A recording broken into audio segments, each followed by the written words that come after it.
Hello crafty friends, are your cards looking a little bit flat, dull even? Do you want to add an eye-catching element that will elevate your designs and really make them shine? Well, in this video I'll show you some simple yet stunning techniques using gilding flakes, and these will transform your ordinary cards into extraordinary works of art, adding dimension and a touch of elegance. Gilding flakes are very thin pieces of metallic foil, and they come in different colours and different sizes. In this video I'll be using copper and gold flakes and an imitation gold leaf. And they will stick to anything that is sticky or tacky. So we're going to look at some different sticky tacky things that we can use to add these leaves and flakes to our cards. First up, I'm going to use some double-sided adhesive sheets. I've chosen Elizabeth Craft's double-sided adhesive sheets because it's heat resistant and I want to heat it in a little bit. But the first way of using double-sided adhesive sheets with these flakes is very simply to put your double-sided sheet on a piece of card, peel back the release paper to expose some adhesive, and then put some gilding flakes on top. You can do one colour, you can mix and match, but just use tweezers or a brush to lift them out of whatever container they're in, push them down into the adhesive, and then when you're happy with the coverage, burnish it down into the adhesive using something like a brush or a piece of sponge. I've got two sponges here. The square one is quite a rough sponge. This is from Indigo Blue and it came in their gilding kit that I bought a while ago. The rectangular one is from Spectrum Noir and it's just a soft piece of sponge, and both work really well. So here's what it looks like when you put a bit of copper and a bit of gold onto some double-sided adhesive and burnish it down. You can also mix your gilding flakes in with other mediums. So I've exposed some more adhesive here by peeling back the release paper, and I'm adding a small amount of my gold gilding flakes, just dotting them around. And then I put the release paper back over to push those gilding flakes down into the adhesive. And then I took a purple magenta pigment powder. This is a luscious pigment powder from Indigo Blue, and used a brush to dust over the exposed adhesive.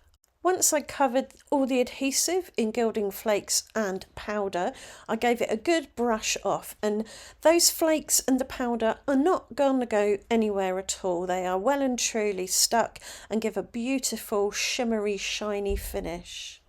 Another medium you can mix with gilding flakes is glitter.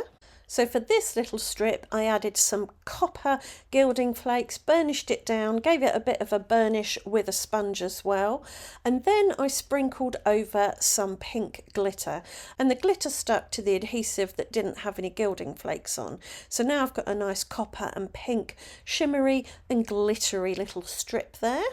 For my next little strip I added some little bits of imitation gold leaf. I just tore this up with my fingers and pressed it into the adhesive. I then sprinkled over some dappled pink embossing powder from Wow. And I heated it with my heat tool to melt the embossing powder, and because I'd used the Elizabeth Craft's heat resistant double-sided adhesive, it didn't melt or buckle at all. So there's gilding flakes on their own using double-sided adhesive plus a few extra things you can mix in. So what do you do with these bits of cards covered in gilding flake? Well, you can die cut from them. Here I have a congrats sentiment die, and I simply ran one of those little strips through my die cutting machine. Then I added glue onto the back of the die cut and stuck the die cut down onto a bit of card. So you can cut anything from gilded paper, just as you could with any other cardstock or paper. If you plan ahead, you can also do the gilding after you've done the die cutting. You just need to put some double-sided adhesive on the card that you're going to die cut from. So here I cut the word congrats from a bit of card that I'd covered in double-sided adhesive.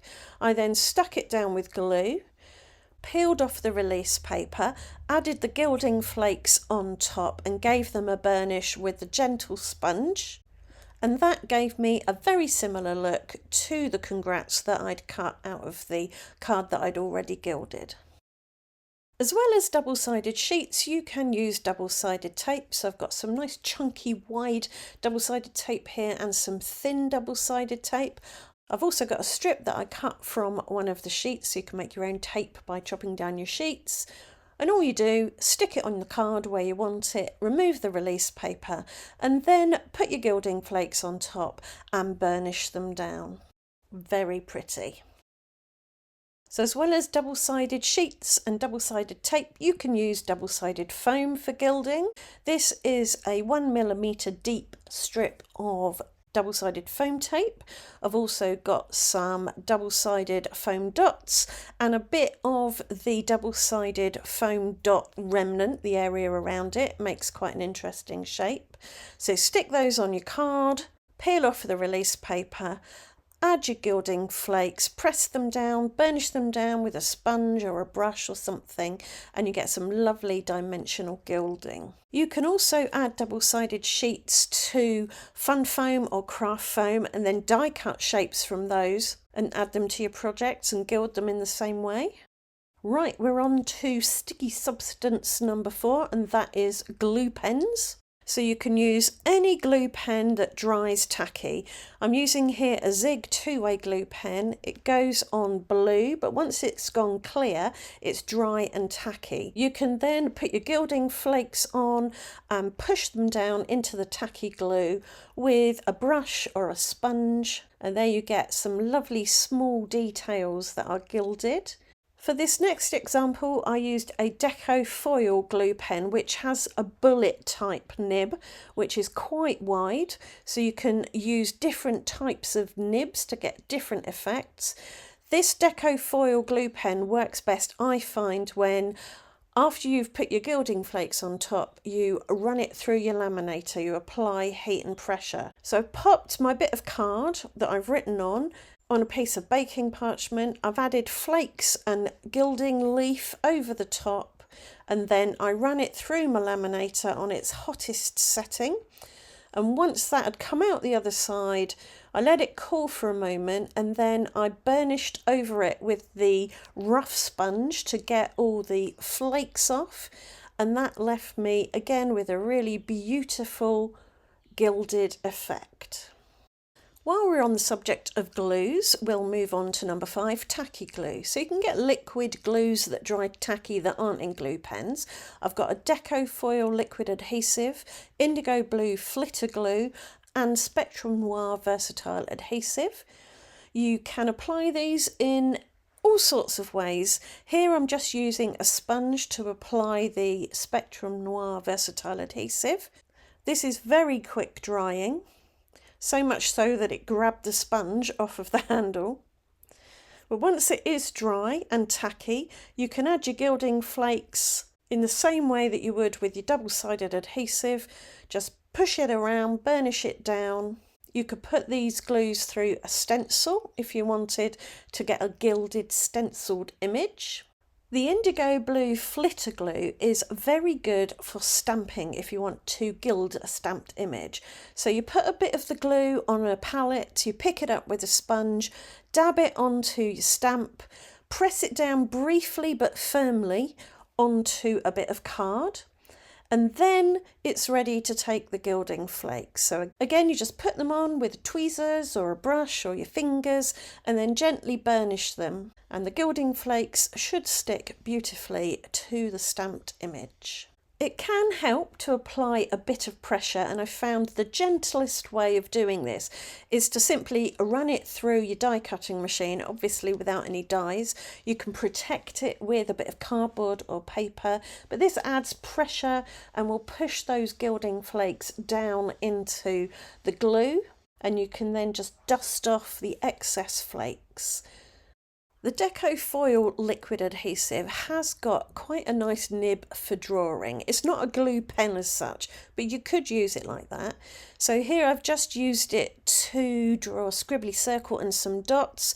It does take a long time to dry, so I set this aside and brought out one that I'd made earlier in true Blue Peter fashion. This I'd left to go tacky and dry overnight. And the Deco foil glue I do find works best with heat and pressure again. You're supposed to be able to use them without heat, but I find you do get slightly better results with heat. So I popped the whole thing in some baking paper, put gold leaf over the top, ran it through my laminator, and then brushed and sponged off the excess flakes. The excess flakes can be collected and put back in your pot so you don't waste much. But this gave me a really beautiful, dimensional, rustic, scribbly circle with some dots and things. So number 6 is Tacky paste. This is Deco foil transfer gel. It can be used for foiling, but it can also be used for gilding. So I've got a wobbly grid stencil here, and I'm carefully adding some of this paste with a palette knife. Again, this takes a long time to dry, a good couple of hours minimum, I find. You could put it on a radiator or in a sunny spot, that might speed up the drying a bit. But once it is dry, it's tacky. And again, heat and pressure is a good way to get maximum transfer of your gilding flakes or foil or whatever you're using. So I put the paper on the baking parchment, added the imitation gold leaf on top, brushed it in with my fingers. Then I did run it through my laminator. Once it cooled, I burnished it with a sponge, and the result was gorgeous, dimensional gilding. And on to product number 7, that's sticky embossing powders. I've got 2 sticky embossing powders. I've got the Ranger one and the Wow bonding powder. So I thought I'd do a bit of a comparison for you. I've got some smooth white card. I dusted it with talcum powder to remove any moisture, static or oily fingerprints. I then stamped the word celebrate in sticky embossing ink. I added Wow bonding powder to one of the images and the Ranger sticky embossing powder to the other image or word. I then heated both with my heat tool, and while the melted powders were still warm, I laid some imitation gold leaf on top and ran the paper through my die cutting machine without a die, obviously. That applies a nice amount of pressure again. And then I used a brush to gently scrub away the excess flakes. And I got 2 very different results. The Ranger one was very patchy. I've never really had much luck with it. I think I might have to donate this and let someone else play with this. But the Wow bonding powder gives beautiful results. It's great with foiling and it's great with gilding. So it's another way of gilding a stamped image. You can also get good results with a spray adhesive. This is Stick and Spray, a repositionable adhesive. It dries tacky. So you spray it, leave it for 15 to 30 seconds till it goes tacky. Then you can sprinkle over your flakes or your leaf and burnish it down with a brush or a sponge. And you can use this in the same way you'd use any spray. You could spray it through a stencil, for example. And you could mix in other mediums, as I did at the start of the video. You could add pigment powders, embossing powders, glitter, that kind of thing. Right, on to number 9, our last item, and that is glue dots. So I've got some small glue dots here. They're very old and they didn't peel off the release paper brilliantly. If you've got newer, fresher glue dots, you might find they make a nicer shape. But I just stuck them onto a piece of card, removed the release paper, brushed over some gilding flakes, gave it a good burnish, and I was left with some lovely dimensional gilded dots. And so those are my 9 ideas for gilding flakes. Do you have any other suggestions for how to use gilding flakes? Do let me know in the comments, because the more ideas the merrier. Right, I hope you've enjoyed today's video and it's given you a few ideas. If it has, please do subscribe and ring the notification bell, and I'll see you back here very soon for another video. Thanks for watching. Bye for now.